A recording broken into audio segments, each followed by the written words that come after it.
Salut les amis, j'espère que vous allez bien. On se retrouve pour la troisième, déjà la deuxième, la troisième, la quatrième foot zone de la saison. Alors ça bien sûr, c'est la deuxième foot zone d'affilée puisqu'il y a eu le match entre Montpellier et Lyon hier. Donc n'hésitez pas d'ailleurs à aller voir si vous êtes supporter lyonnais, montpelliérain ou supporter de football.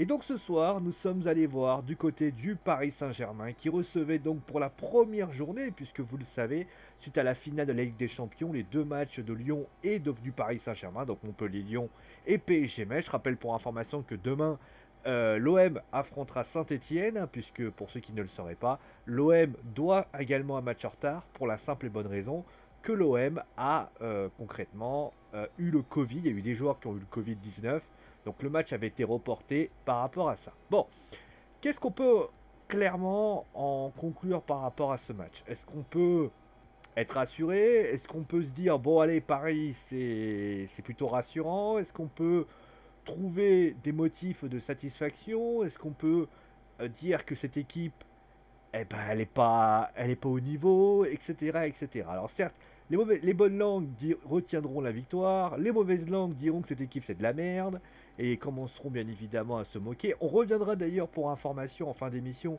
sur les sanctions avec la commission de discipline qui a donc statué sur les 5 joueurs qui ont été balancés.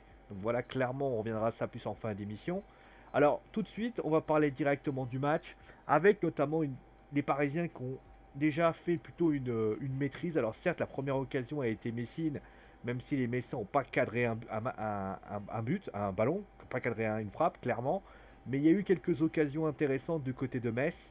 Et puis, bah, il y a eu quand même des belles occasions. Il y a eu une occasion notamment de Draxler, une occasion de Sarabia. Et puis, bah, finalement, ce but qu'on n'attendait pas pour la simple et bonne raison qu'il y a eu deux faits de match qui ont eu lieu durant cette rencontre. Tout d'abord, la blessure de Bernat. Alors, clairement, c'est un coup dur. C'est un coup dur parce qu'on a vu Leonardo partir. Et je pense que là, il doit réfléchir parce qu'on ne sait pas ce qui s'est passé. Et si c'est grave, il faut que, clairement, il va falloir trouver un latéral gauche parce que Levin Kurzawa, vous le savez, est suspendu. Bakker, lui, et clairement ne pourra pas jouer tous les matchs. Donc clairement il va falloir réfléchir à quoi faire pour Juan Bernat, qui je rappelle est en fin de contrat. Donc ce serait pas non plus une mauvaise idée de commencer à prévoir pour la saison prochaine. Mais il va falloir trouver des latéraux. Justement ça confirme par rapport à ça. Donc clairement voilà. Ensuite pour Abdou Diallo. Alors je vais être honnête avec vous.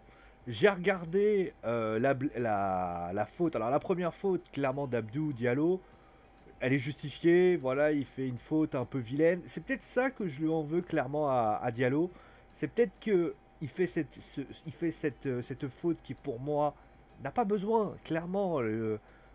Prendre un carton jaune à la première minute, alors peut-être l'arbitre aurait pu être indulgent et ne pas mettre ce carton jaune. Clairement, ça peut être aussi des deux côtés. Surtout que j'ai le sentiment notamment que du côté des arbitres en ce début de saison, je trouve que les arbitres sanctionnent beaucoup. Alors, on a vu notamment, alors certes si j'enlève les 5, le fight qui a occasionné 5 expulsions, mais il y a quand même eu quand même beaucoup de cartons pour PSG-OM. Lens PSG, il y a eu des cartons. Montpellier-Lyon, il y a eu 2 expulsés, il y a eu beaucoup de cartons. Alors, est-ce que c'est une directive de la Ligue des arbitres qui ont demandé à ce qu'on fasse beaucoup plus de sanctions? Je ne sais pas. Mais clairement, moi, je suis vraiment très étonné par vraiment la sévérité des arbitres. Ça faisait très longtemps qu'on n'avait pas eu autant de cartons jaunes et de cartons rouges à la peine à troisième journée du championnat. Donc ça quand même étonnant. Bon après certains diront bon voilà, mais clairement je trouve qu'il y en a beaucoup trop. Ça serait bien qu'il se calme un peu. Mais clairement pour le deuxième carton, justement, je vais en parler directement. On peut parler, alors j'ai regardé clairement parce que on peut justifier ça par la position du dernier défenseur. Parce que je vois pas en quoi cette faute fait que tu peux donner un carton jaune. Un deuxième carton jaune. C'est quand même un peu sévère. Je veux dire, tu as, si je me souviens bien, alors on va revenir sur l'action claire. Alors je peux pas vous la trouver l'action, hein, je m'en excuse. Alors je vais vous la trouver. Voilà, le film du match. Je cherche juste le sur Nian. Voilà, donc vous avez Nian. Donc on va prendre la petite palette. Donc là, vous avez Nian. Donc on va prendre le côté rouge. On va prendre le côté vert. Ça, vous allez pouvoir bien voir. Vous avez Nian qui part donc comme ça. Et vous avez Diallo donc qui est légèrement pris de vitesse. Vous savez, comme à un moment donné. Et là, ce qui se passe, c'est que Diallo se positionne ici. Waouh, qu'est-ce que c'est ça? C'est un petit bug. Bon, c'est bien, ça fait des bugs, c'est bien. Il se positionne ici et les deux en fait tombent en même temps. Donc là, moi, je me suis dit, non, à un moment donné, je trouve ça quand même un petit peu sévère de mettre un carton jaune sur ça. Surtout que, pour information, l'action a lieu aux alentours d'ici. Enfin, je vais mettre une croix, ici. Donc, autrement dit, tu as quand même Marquinhos qui peut donner. Alors, je sais plus s'il y a Bernat qui est déjà rentré, mais tu as quand même ça qui peut faire. Tu as quand même... Moi, je me suis dit, il y a peut-être il y a peut-être une obstruction. Tu peux peut-être mettre une faute. Mais tu peux pas mettre un carton jaune à ça. Je trouve ça un peu trop facile, en tout cas. Voilà, ça, c'est mon avis là-dessus. Qu'il y ait peut-être faute. C'est peut-être le cas. Je n'ai pas vraiment, on va dire, je m'en bats un peu les reins de mettre une faute ou pas. Mais clairement, parce qu'il y a peut-être une obstruction. Mais mettre un carton jaune, je trouve ça extrêmement sévère. Voilà, clairement. Maintenant, revenons eh bien, à concrètement au match de la prestation globale des deux équipes. Alors déjà, du côté de Metz, j'ai pas grand-chose à leur dire. C'est surtout rageant d'imaginer que Metz, 9 points, 0 points. Donc en fait, 3 matchs, 0 points. Et notamment, ce qui est plus inquiétant, c'est que là, ils font un super match. Ils sont solides, ils sont bien structurés, ils font les choses bien. Et au final, ils remportent pas le match. Voire même, ils ramènent même pas un point. Et c'est peut-être ça la grosse désillusion de cette équipe.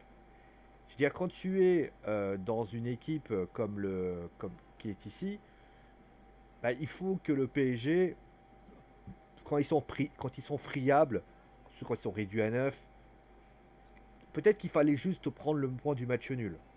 Là, l'équipe du PSG, ils étaient dans une galère pas possible. Et puis j'ai trouvé que Metz, ça par contre on peut leur dire, Metz a beaucoup baissé de rythme, plus que le PSG montait en puissance. Au moment où le PSG a été réduit à 10, moi je me suis dit, voilà, c'est bon, Metz va pouvoir récupérer son match nul tranquille. Et c'est souvent à ce moment-là que le PSG s'est créé notamment une frappe d'Icardi. Il y a eu notamment 2 ou 3 actions assez dangereuses, une frappe de Colin Dagba. Je me suis dit, oh les gars, vous êtes quand même, vous êtes quand même en supériorité numérique. Et j'ai l'impression que vous êtes en train de galérer face à une équipe du PSG qui certes déjà est pas au mieux, je veux dire, au niveau de la confiance, justement, on va en parler plus en détail. Moi j'ai trouvé un petit peu, voilà, mais la Metz, bon, après on peut pas leur reprocher grand chose. Il faut que Metz remporte vite des points. Je sais pas contre qui il joue lors de la 4e journée du championnat, mais il va falloir vraiment que ça remette le feu parce que ils peuvent pas continuer comme ça. Concrètement, s'ils continuent comme ça, moi je donne pas cher de leur peau, clairement. Bon, on va passer au Paris Saint-Germain parce qu'il y a beaucoup de choses à dire. Je suis vraiment assez partagé avec ce Paris Saint-Germain. Ce Paris Saint-Germain, je suis à la fois, donc il y a du soulagement parce que je pense que le PSG, dans la globalité, mérite sa victoire parce qu'ils ont quand même créé le plus d'occasions. C'est quand même l'équipe qui a quand même eu le plus le jeu à leur compte. Mais c'est une équipe qui, depuis. Alors, si on enlève Ledvig, galère quand même d'un point de vue offensif. Alors, c'est étonnant parce que souvenez-vous de ce qu'avait fait. Je sais plus qui était le journaliste qui avait posé la question à Thomas Tuchel. Il avait parlé de marquer qu'un but. Thomas Tuchel s'était énervé, alors pour des raisons que j'avais pas trop compris d'ailleurs. Et concrètement, moi j'avais trouvé son attitude un peu disproportionnée. Et là, ça fait quand même 3 matchs, un but. Alors certes, ils prennent pas de but, là c'est très bien. Mais ils prennent 2 buts, ils encaissent 2 buts, ça fait 2 défaites, une victoire. Donc là, ils ont 3 points, donc finalement, l'essentiel est sauf. Mais je trouve que cette équipe, offensivement, certes on va me dire oui, mais il manquait Mbappé, il manque Neymar. Mais il y avait quand même, enfin excuse-moi, quand tu vois le système, quand tu vois ce qui a été proposé ici, c'est-à-dire que je vais prendre ça, vous avez quand même Icardi, Sarabia et Di Maria. Je veux dire, à un moment donné, putain j'ai mis une règle. Bien, j'ai mis une règle, c'est très bien. Donc, à un moment donné, franchement, il y a connu pire. Au milieu de terrain, tu as quand même Gay, Herrera et Draxler, qui devaient remplacer notamment Verratti qui s'est blessé. Et derrière, bah, tu as Dagba qui a fait un match intéressant, Bakker qui a fait un match intéressant, et puis bah, Marquinhos qui a tenu. Donc techniquement, je trouve que cette équipe du PSG, sur le papier, on peut me dire ce qu'on veut lors de la première journée où ils ont affronté Lens parce qu'il manquait de nombreux éléments, il manquait 6 ou 7 éléments. Mais là, je peux pas, me dites pas que cette équipe du PSG, sur le papier, elle n'a pas, pas de la carrure, elle n'a pas de la valeur. Je veux dire, à un moment donné, et surtout d'un point de vue offensif, le PSG a quand même une belle puissance offensive. Icardi, certes, il n'a pas marqué un but. Voilà aussi, il n'a pas marqué un but depuis, mais c'est quand même un bon buteur. Sarabia, c'est clairement un excellent joueur. Et puis Di Maria, qui a été exceptionnel, encore énorme dans ce match. D'ailleurs, on en parlera plus en détail par rapport à son crachat, notamment. Mais voilà, Herrera très bon, Draxler qui marque, mais Draxler plus important, Draxler qui apporte beaucoup, et puis Idrissa Gueye, bah, qui a priori est la nouvelle sentinelle du Paris Saint-Germain, mais qui apporte son quelque chose. Il y avait quand même des belles choses. Alors certes, le banc du PSG est quand même vachement démuni, ça il faut le dire. Avec Bernat qui est parti notamment, ça peut être encore compliqué. Mais en tout cas, cette équipe du PSG, elle a de la gueule. Par contre, je trouve, voilà, encore clairement, offensivement, je trouve que c'est quand même très compliqué. Et c'est pas le retour de Mbappé qui va changer quelque chose. C'est dans l'animation. Il y a des solutions, mais ils arrivent pas à être, on va dire, efficaces. Quand tu vois qu'il marque un but, vraiment un but vraiment tout fait, voilà, vraiment, ça prouve quand même. Après, dans les motifs de satisfaction, défensivement aussi, d'ailleurs, je les ai trouvés un peu à contre-temps quelquefois. J'ai trouvé notamment parfois des ballons en profondeur, notamment tous les ballons en profondeur, les Parisiens ont galéré par rapport à ça. Clairement, moi, j'ai trouvé un petit peu compliqué. Après, bon, voilà. Maintenant, on va retenir la victoire, clairement. Il faut retenir la victoire. C'est pas un beau but, hein, clairement. Mais dans le principe, si on voit le nombre d'occasions, je sais pas si je peux vous les donner, les statistiques. Attendez, je vais voir si je peux vous les donner. Non, je peux pas vous donner les statistiques. Ah, je peux pas vous donner les statistiques. Oh là là. On va vous donner ça. Est-ce que je peux vous donner les stats. Il y a quand même eu 72% 28, 640 passes, 251. Et puis 20 tirs pour 7 et 8 tirs cadrés pour 1 tir cadré. Paris a quand même maîtrisé cette rencontre de bout en bout. Mais clairement, voilà. Maintenant, il y a une chose qu'il faut retenir aussi, c'est que voilà, cette équipe a gagné, cette équipe a remporté son match. Ça, c'était le plus important à faire. Il va falloir enchaîner contre Nice. Mais voilà, c'est plutôt des bons motifs de satisfaction par rapport à ça. Mais attention, sans vouloir manquer de respect du côté de... c'était quand même Metz. Et moi, je suis plus inquiet par la blessure de Bernat, par les suspendus dont on va parler après, parce que je pense que cette équipe-là a manque de fraîcheur. Et c'est peut-être ça aussi qui m'a un peu étonné. J'ai vu des crampes. Cette équipe manque de fraîcheur. Et ça se ressent. C'est pour ça aussi que les Leonardo et Thomas Tuchel ont demandé de couper. Et tu sens que cette équipe, elle a besoin de souffler, elle a besoin de retrouver. Elle va enchaîner, elle va faire Nice. Après, je ne sais pas si elle va pas avoir un match ensuite après.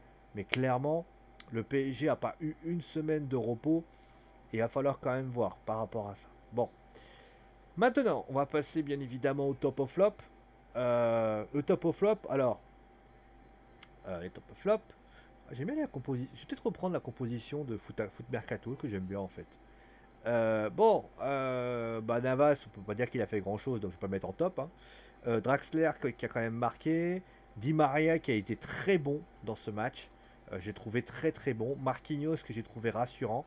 Bakker aussi, que j'ai trouvé très rassurant. Dagba, pas mal. Le petit Dagba qui a voulu apporter offensivement dans pas mal de petits domaines, ça c'était pas mal. J'ai trouvé aussi que, alors je sais que je l'allume souvent, mais j'ai trouvé notamment plutôt un Idrissa Gueye assez intéressant. Beaucoup dans la récupération, beaucoup dans le jeu, et j'ai trouvé ça très bien. Ça c'est bien, clairement c'est bien. Après, clairement c'est une réalité par rapport à ça. Après, pour ce qui s'agit de Metz, Je retiendrai surtout John Boy, que j'ai trouvé excellent. Ukidja, qui a été, voilà, qui a beaucoup empêché les Parisiens de marquer. Brown, que j'ai trouvé intéressant. Nian et Diallo, que j'ai trouvé intéressant, notamment dans les courses, dans les contres qu'ils ont essayé de faire. Intéressant par rapport à ça. Ensuite, au niveau des flops, bah, j'ai envie de mettre. Alors, certains vont encore me dire que je m'acharne sur lui, mais j'ai envie de mettre Mauro Icardi, qui certes se crée une et permet notamment à faire une passe pour Di Maria, mais ça reste trop pauvre, quoi. C'est le buteur numéro un du Paris Saint-Germain. Et tu as l'impression que Mauro Icardi, il est vraiment, il joue à contre-temps, il sait pas quoi faire, il a du mal à se situer. C'est compliqué pour lui. Voilà. Sinon, on va dire que bah, Diallo, je l'ai trouvé pas serein quand même. Même s'il y a eu son expulsion, je l'ai pas trouvé serein. Et puis bah, après, au niveau du... On peut citer Brand aussi, parce que vous voyez, c'est vrai qu'il est un petit peu... Voilà. Santos et Delaine, que j'ai trouvé assez compliqué par rapport aux latéraux parisiens. Mais voilà, par rapport au top et au flop. Voilà. Bon, on va passer directement maintenant à la décision qui aurait été passée par rapport au Paris Saint-Germain. Alors, il y a une petite euh, une déclaration de Colin Dagba qui dit: c'est sûr que le match n'est peut-être pas facile. On a beaucoup raté en première et en deuxième période.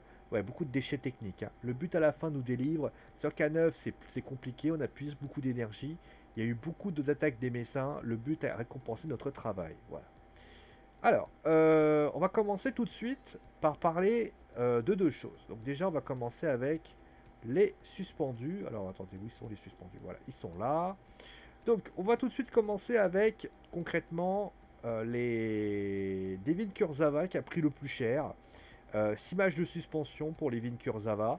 Jordan Amavi prend donc 3 matchs de suspension, clairement. Voilà, donc je trouve c'est par rapport au... Alors, je trouve ça quand même étonnant quand même que tu mets 3 matchs. Pourquoi 3 plutôt que 6?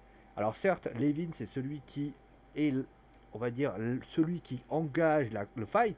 Mais à partir de là, si Jordan Amavi n'est que celui qui répond, à partir de là, je pense que Jordan Amavi aurait pas dû prendre 3 matchs. Clairement. Ensuite, pour 3 matchs de suspension avec dont un match avec sursis, c'est Neymar, Leandro Paredes. D'ailleurs, je parlais beaucoup d'expulsion. Voilà, il y a 2 matchs de suspension pour Wout Faes, Fitorito Hilton qui prend 2 matchs avec sursis, un match de suspension pour Roussé Mawa, Roger Assalé et Dario Benedetto, donc qui prend qu'un seul match de suspension par rapport à ça. Pour information, il y a également 2 informations. Le comportement d'Angel Di Maria, vous savez, il a craché. Alors clairement, il a pris 6 matchs. Il va peut-être prendre 6 matchs, on ne sait pas, on verra par rapport à ça. Et enfin, le comportement d'Alvaro González. Le dossier va être mis en place en instruction pour vérifier par rapport à ça. Et justement, on va parler aussi de Neymar, parce que vous le savez, il y a des joueurs qui va falloir... Donc ils ont décidé de s'expliquer. Donc, par rapport à Angel Di Maria, le joueur sera convoqué le 23 septembre. La décision sera rendue après avoir entendu le joueur et le club. Ensuite, pour Neymar et Alvaro González, le dossier est en instruction et on n'a pas de date à donner. On donnera un calendrier bientôt. Nous allons affiner cela à l'instructeur. Nous sommes une commission de discipline et on doit disposer d'éléments tangibles sur lesquels la commission doit investiguer. La Ligue a déjà pris ses responsabilités, le fera à nouveau. Pour Neymar, c'est 3 matchs, dont 1 avec sursis. Le zone d'instruction, c'est de prendre le temps avec des règles qui seront disséquées, etc. Disséquées, etc., etc. Donc clairement, il lui dit voilà, on va prendre le temps au temps pour pouvoir gérer tout ça. Ensuite, il a dit les propos supposés homophobes. Ce soir, on était saisi par des propos à caractère raciste, éventuels et supposés. Rien n'est prouvé, il faut parler avec la plus grande prudence. Ça permettra à l'instruction de révéler s'il y a eu d'autres éléments. Les parties pourront s'exprimer et la commission fera son travail. On sait qu'il y a eu un échange de propos, les certitudes ne sont pas suffisantes pour convoquer les joueurs.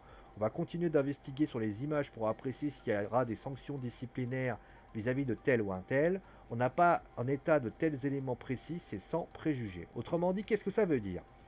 Ça veut dire concrètement que la Ligue de football professionnel ne va pas crier au loup comme de nombreux supporters parisiens ou marseillais font en ce moment. En fait, on va revenir sur ce qui s'est passé. Pourquoi, à votre avis, les propos à caractère homophobe sont sortis pour Neymar? Et pourquoi? Parce qu'à un moment donné, Neymar accuse Alvaro González de propos racistes. Donc je trouve ça... Alors, c'est à la fois de bonne guerre, on va pas se mentir, mais je trouve ça pathétique en fait. C'est pathétique pour une raison. C'est que moi, j'ai rien contre l'idée qu'à un moment donné, moi j'estime qu'il y a une chose très simple.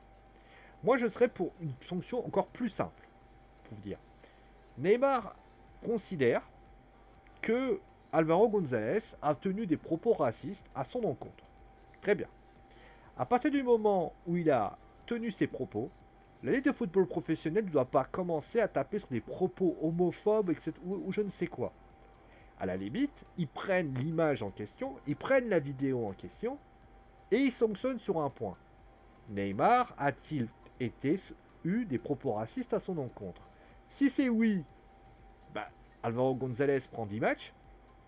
Si c'est non, à ce moment-là, on va essayer de savoir ce qui s'est passé. Pourquoi Neymar a réagi de la sorte? Si c'est un défaut de langage, admettons bobo, mono, parce que t'as mono qui veut dire singe et t'as bobo qui veut dire idiot. Ça, à la limite, tu mets ça de côté, c'est de la cour de récré. Par contre, s'il n'a jamais dit ça, moi j'estime qu'à ce moment-là, le Brésilien ment. Si le Brésilien ment, à partir de là, c'est lui qui doit être sanctionné. Et j'estime que ce match avec sursis qu'il a pris doit devenir un match ferme. Ou voire plus, parce que clairement, et j'estime à ce moment-là qu'il doit peut-être prendre un ou deux matchs en plus. Pour dire, t'as voulu jouer le con à vouloir mentir, et bah tu sais quoi, tu vas prendre plus parce que t'as raconté des mythos.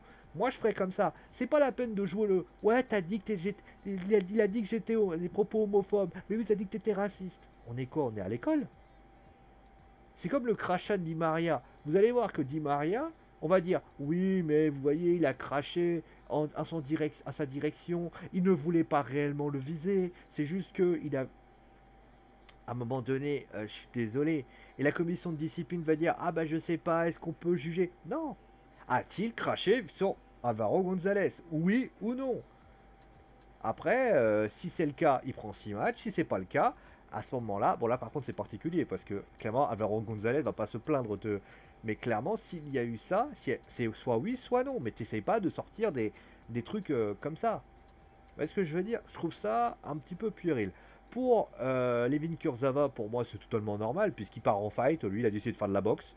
Donc, à partir du moment où il fait du catch, bah, il vient sur Wrestling Football, sur le Wrestling Show, ou alors, tout simplement, eh ben, il en fait pas. Voilà, tout simplement. Mais, comme j'ai dit, à ma vie, le mec, il prend des coups, il va pas se laisser faire.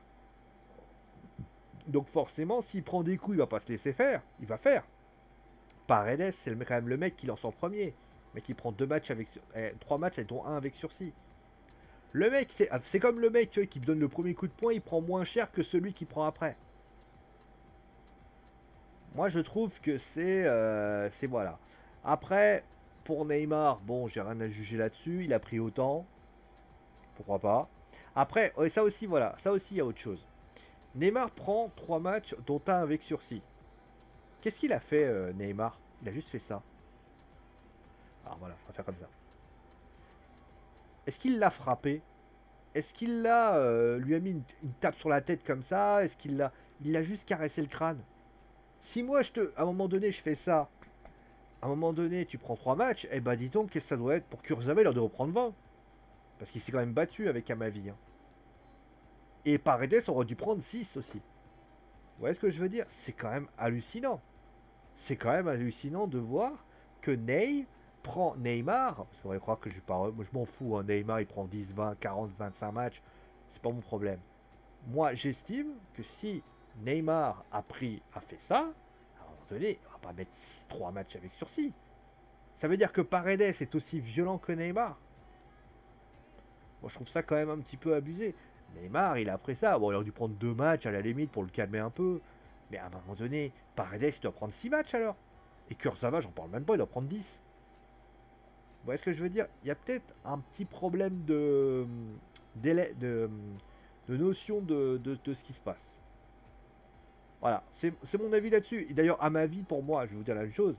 Pour ceux qui diraient, ouais, t'es pro-parisien, à ma vie, il doit pas prendre 3 matchs. Hein. À ma vie, il se prend des coups, et le mec, on lui dit, ah bah non, mais tu prends 3 matchs. Ah non, à ma vie, il doit prendre un match. Peut-être 2 à la limite. Le mec, il prend des coups, mais c'est lui qui prend, il prend 3 matchs. Et 3 matchs fermes, hein, pas 3 matchs avec un avec sursis. Donc ça veut dire que clairement, Neymar et Paredes, qui, pour ainsi dire, sont ceux qui provoquent, eh bien, au moins que Amavi. Je trouve ça un peu abusé. Alors après, oui, on peut me justifier par le fait qu'un prend un carton rouge direct et l'autre prend 2 jaunes. Je m'en bats les couilles. Justement, en plus de ça, voilà, en plus, si Neymar a pris 2 jaunes d'affilée, ça veut dire clairement que la faute valait un avertissement. Donc elle ne valait pas un carton rouge direct. Donc ça veut dire qu'elle verrait moins. Et là-dedans. Bon voilà, on va pas continuer à épiloguer là-dessus pendant 10 ans. De toute façon, alors demain, on verra si je fais Marseille-Saint-Etienne. De toute façon, vous êtes nombreux d'ailleurs à regarder la Foot Zone et je vous en remercie. En tout cas, merci à vous tous d'avoir suivi l'émission. Portez-vous bien et gros bisous. Et à très vite pour une nouvelle émission de la Foot Zone. Ciao les amis!